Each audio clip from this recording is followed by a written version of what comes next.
Love Serye TV. Angel Fallen for the Billionaire. Tunghayan na po natin ang ikalawang bahagi. Gusto niyang mainis at mainsulto sa pagtawa nito, pero napatitig lang siya rito. Hindi niya alam kung bakit, pero unti-unti siyang napapangiti habang patuloy ito sa pagtawa nito. Napangiti siya dahil sa loob ng 2 taon, ngayon lang muli na puno ng masayang ingay ang bahay niya. Ngayon lang muli nakarinig ng tawa ang bahay niya. Nakakatawa talaga tao. Humupa na ang pagtawa nito at ngayon na naka-Indian seat sa sahig at nakatingala sa kanya. Para itong bata. Bakit naman ako nakakatawa? Tanong niya rito at pinag-cross ang braso sa dibdib. Saka niya lamang naalalang hubad baro pala siya at may babae sa harapan niya. Bigla tuloy siyang nailang. Pero mukhang wala namang pake ang babaeng kaharap. Kasi paulit-ulit ka. Sinabi ko na sa'yo hindi ba? Hindi ako tao. Isang masayang ngiti ang muling nakapaskil sa mukha nito na parang tuwang-tuwa ito sa mga nangyayari. At paulit-ulit ko ring sasabihin sa'yo na tao ka. Hindi ka multo. Natawa naman uli ito dahil sa sinabi niya. Pati siya ay biglang namula at napailing dahil na rin sa sinabi nito. Ba't ganun ang nasabi ko? Nakakatawa nga ako. At sino naman ang may sabi na multo ako? Hindi porket kaya kong lumusot sa pinto, multo na kaagad ako. Ang sabi ko lang, hindi ako tao. Natatawa pa rin itong tumayo at lumapit sa kanya. Napatitig siya sa damit nito at nagsalubong ang mga kilay niya. Paanong tuyo ang damit nito gayong ipinigay nito ang payong sa kanya kanina? Naalala niyang nabasa ito ng ulan. At kahit siya nga ang nagpayong ay basang-basa pa rin. Ngunit bakit ang babaeng ito ay parang ni hindi man labang nabasa ng ulan? Tuyong-tuyo ito. Mula sa damit nito ay nagtatakang umangat ang mga mata niya sa mukha nito at sinalubong niya. Ang tingin nito, muli ay sinalakay na naman siya ng kakaibang pakiramdam habang nakatingin sa kayumanggi nitong mga mata. Kakaiba talaga ito kung makatingin at parang pamilyar sa kanya ang mga titig nito. Alam niya ngayon niya lamang ito nakita, pero kakaiba talaga ang pagiging pamilyar ng mga tingin nito. Sino ka ba talaga? Kilala mo ako tao. Ikaw pa ang nagbigay ng pangalan ko. Ilang pulgada lang ang layo ng mukhang ito sa mukha niya at kitang-kita niya ang pagliwanag ng mga mata nito. Ang muli na naman nitong pagngiti. Ako si Angge. Gabi na pero marami pa ring taong gumagala sa kalsada. Kanya-kanyang iniisip, kanya-kanyang agenda sa buhay. Nakasunod lang ang mga mata niya sa mga taong dumaraan sa harapan niya at hindi niya maiwasang isipin na ang bawat hakbang ng mga paa ng mga ito, bawat galaw ng kanilang katawan, bawat ideyang pumapasok sa kanilang mga utak, may pinaglalaan ng bagay. Dahil bawat segundo, nakaplano sa buhay ng isang tao. Walang segundo ang dapat na masayang, pagkat ang buhay nila'y ipinahiram lamang. Kailangan itong sulitin at bigyang halaga bago pa maubos ang oras na kanilang hiniram. Hiniram. Napabuntong hininga siya sa naisip at napasandal sa pader ng isang lumang gusali. Sa likod naman niya ay isang makitid at madilim na eskinita na dead end ang dulo. Ginagamit na lamang itong tambakan ng mga kahon at mga basura. Nasayang na espasyo. Muli siyang napabuntong hininga nang tumunog ang kumakalam niyang sikmura. Napahima siya rito at napatingin sa itaas. Halos hindi na niya makita ang langit dahil sa mga nagtataas ng mga gusali. Bakit nagugutom ang tao? Bakit kailangan nilang pahirapan ang lahat ng bagay? Ultimo ang paghahanap ng pagkain para lang mabuhay. Nakasimangot na bulong niya sa hangin nang muling tumunog ang kanyang tiyan. Ang hirap maging tao. Hindi naman ito nararanasan ng mga anghel na katulad ko. Napapalatak na lamang siya nang maalala ang kasalukuyang sitwasyon. Isa siyang anghel mula sa kaharian ng langit.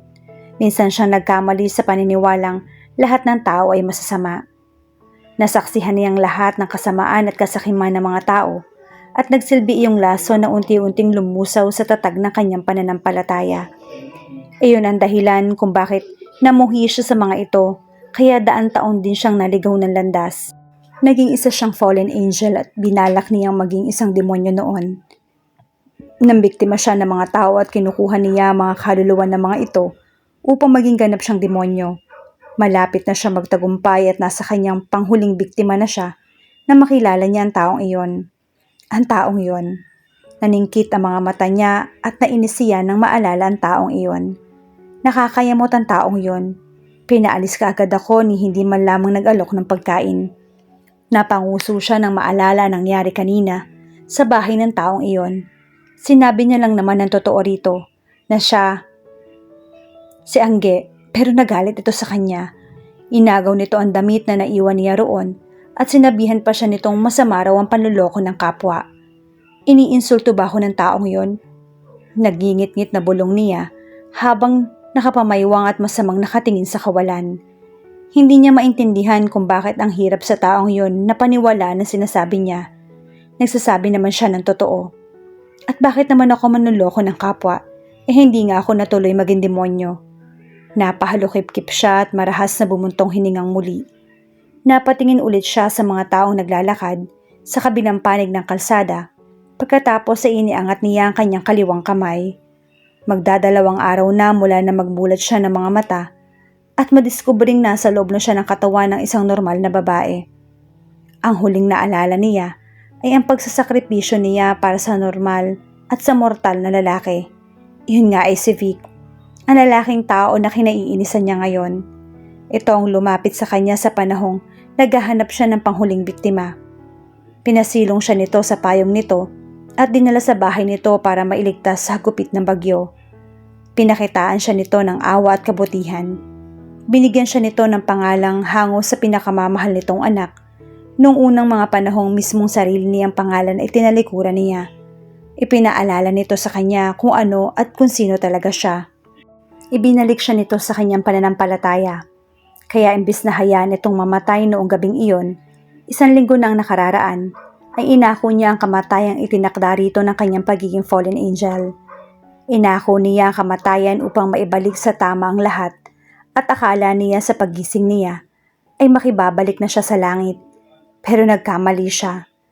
Hindi niya maintindihan kung bakit kailangan niyang sumapi sa katawan ng isang mortal para makabalik sa langit. Ni wala man lamang nagpaliwanag sa kanya kung parusa ba ito o pagsubok o di kaya isang misyon. Kaya ngayon ay nangangapa siya sa dilim. Hindi niya alam kung ano ang dapat niyang gawin. Nagagamit pa rin naman niya ang ilang mga kapangyarihan niya bilang isang anghel, pero napag-alaman niyang hindi niya kayang lumabas sa katawang kasalukuyan niyang pinoposes. Malaki ang problema mo. Napaiktad siya sa narinig na boses at napaalis sa pagkakasandal sa pader. Nanlaki ang mga matang lumingon siya sa kanyang kaliwa at nakita niyo roon ang isang lalaking nakasuot ng puti at kumikinang. Si Santino. Sumandal din ito sa kabilang pader nang banggitin niya ang pangalan nito. Tumahimik lang itong nakatanaw sa mga dumaraang mga tao. Nagulat siyang makita ito pero pinigilan niya lang ang sarili na paulanan ito ng mga tanong. Sa lahat kasi ng mga anghel ay si Santino ang pinakaseryoso. Hindi ito masyadong nakikisalamuha sa kanilang mga anghel ng langit at hindi rin nakatutulong ang minsang pagkakamali niya para maging malapit sila sa isa't isa. Si Michael kasi ang mas malapit sa kanya. Noon, nawala ang lahat ng koneksyon niya sa kanyang mga kauri nang pinili niya maging isang fallen angel. Iniwasan niya ang lahat ng pagtatangkang pagkausap sa kanya ni Michael. Talagang buo na ang desisyon niya noon na maging isang demonyo. Pero binago iyon ni Vic. Tunay na kaligayahan.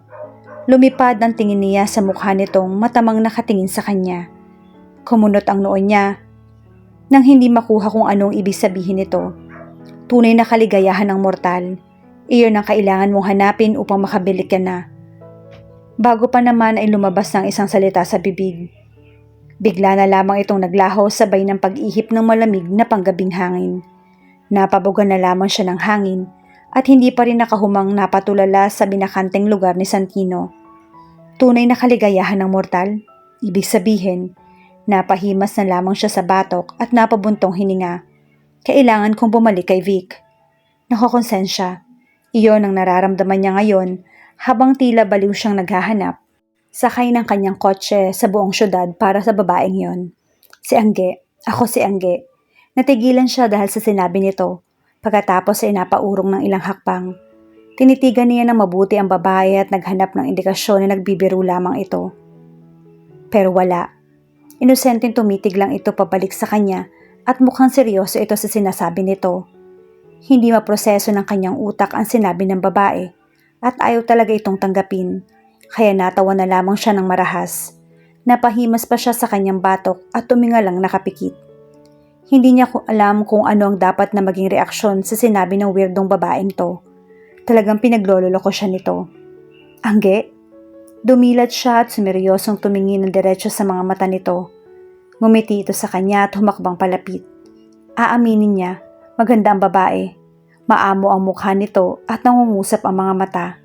Ngunit hindi niya matagalan ang paraan ng pagkakatitig nito. At hindi niya kayang paniwalaan ang mga pinagsasasabi nito. Paano ka magiging si Angge kung naaksidente siya at namatay sa mismong harapan ko? Utos niya rito na punong-puno ng hinanakit. Bumalik sa kanya ang sakit na naramdaman ng gabing iyon, 1 linggo na ang nakararaan. Masakit na makitang mamatay sa harapan niya ang isang taong higit na kakilala niya pa lamang ay nagkaroon na ng kakaibang puwang sa puso niya. Ni hindi niya man lamang ito nailigtas. Wala siyang nagawa kundi umiyak at panoorin itong mamatay. Hindi nito alam kung gaano kasakit na paulit-ulit na maranasang may mamatay sa harapan niya. Sa pangatlong pagkakataon, ay wala siyang nagawa para iligtas ang isang taong espesyal sa kanya. Pakiramdam niya ay napakawalang kwenta at napakamalas niya. At ang sakit-sakit nun, napakasakit. Kaya walang karapatan ang babaeng ito na paglaruan ang damdamin niya. Masamang manloko ng kapwa, miss. Kaya tigilan mo na yung masamang ginagawa mo. Huwag mong guluhin yung utak ko. Mariin niyan sabi sabay hablot mula rito ng damit na naiwan ni Angge sa bahay niya. Hindi niya alam kung anong trip ng babaeng ito pero hindi siya papayag na gawin itong katawa-tawa ang sitwasyon niya. Nakita niyang bumilog at nanlaki ang mga mata nito sa pagkagulat at tila hindi makapaniwalang napatingin sa kanya. Maya-maya pa'y matalim na itong tumitig sa kanya ng may luha sa mga mata. Napapakakitid ng utak mo, tao. Napahampas siya sa kanyang manibela nang maalala ang nangyari kanina. Hindi niya alam kung bakit, pero bigla siya nakonsensya sa mga pinagsasabi niya rito, lalo na noong makita niya ang maluha-luha nitong mga mata. Bigla siya nakaramdam ng panlulumo nang bigla itong tumakbo paalis sa bahay niya. Hindi rin siya makapaniwalang nasabi niya ang mga iyon dito. Bakit ko ba nasabi yun sa kanya? Hindi siya mapakali.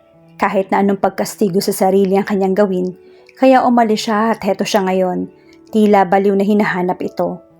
Hindi nga maganda ang pinagagawa nito pero alam niyang wala pa rin siyang karapatan para gawin iyon dito. Hindi niya dapat sinabi yon. Ang gago mo kasi, Vic. Paano kung dahil sa sama ng loob ay may magawang masama iyon sa sarili nito? O baka madisgrasya yon. Cargo de konsensya mo pa yun kung sakali. Ang tanga mo talaga. Mahigpit na napakapit siya ng kanyang manibela at hindi makapaniwalang hinanap muli ang weirdong babae. Kaunti na lang naman ang taong pag-alagala sa daan dahil gabi na nga pero hindi niya talaga maiwasang mag-alala kasi alam niyang mas delikado sa mga hindi mataong parte ng syudad lalo na sa mga oras na yon. Nasaan ka na ba? Iniliko na niya sana ang sasakyan. Pakaliwa nang mahagip ng kanyang mga mata ang isang grupo ng mga lalaki. Nasa kanan na parang may pinagkakaguluhan. Tinitigan niyang mabuti kung ano ang pinagkakaguluhan ng mga ito at lumaki ang mga mata niya na makita ang hinahanap na siyang pinagkakaguluhan ng mga ito. Taglian niyang inihinto ang kanyang kotse at nagmamadaling lumabas mula rito at tumakbo sa kabilang panig ng kalsada. Inabutan niyang pilit na kinakaladkad ito ng 2 lalaki. Napilit naman itong nilalabanan. Ano ba? Bitawan niyo nga ako. Mga tao kayo. Walang pasabing kinabig niya paharap sa kanya ang isang lalaking kumakaladkad dito at sinuntok sa mukha. Sumadsad ito sa kalsada. Sandaling natigilan ng ibang kasamahan nito pero maya-maya ay kumilos na rin ang mga ito para umatake sa kanya. 5 lang sila. Bagsak na sa kalsada ang isa. Ang isa naman ay nakahawak sa weirdong babae at ang 3 ngayon ang umaatake sa kanya.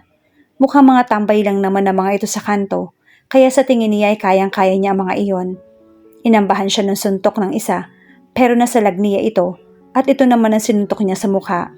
Hindi pa ito tuluyang natutumba sa kalsada, nang may sumipa naman sa kanya mula sa likod, kaya magkasunod silang natumba ng sinuntok niya. Padapa siyang natumba sa kalsada. Mabuti na lamang at maagap niyang naitukod ang mga braso niya, kaya hindi talaga siya gaanong nasaktan. Agad siyang bumalikwas na makarinig siya ng pagkalas ng baril at nakita niya ang isa sa mga ito na may hawak na mga baril at nakatutok sa kanya. "Vic!" Kasabay ng pag-alingaw ng putok ng baril, ay napapikit siya at nakaramdam siya ng pagdagan sa kanya ng isang malambot na katawan. Pakiwari niya'y tumigil ang pagtibok ng kanyang puso at agad siyang napadilat. Unang bumungad sa kanyang paningin ang purong puting balahibo. Pagkatapos ay nahigit niya ang hininga nang sa kanyang pagtingin sa kaliwa ay sumalubong sa kanya ang mukhang hindi niya inakalang makikita niya pang muli. "Angge?"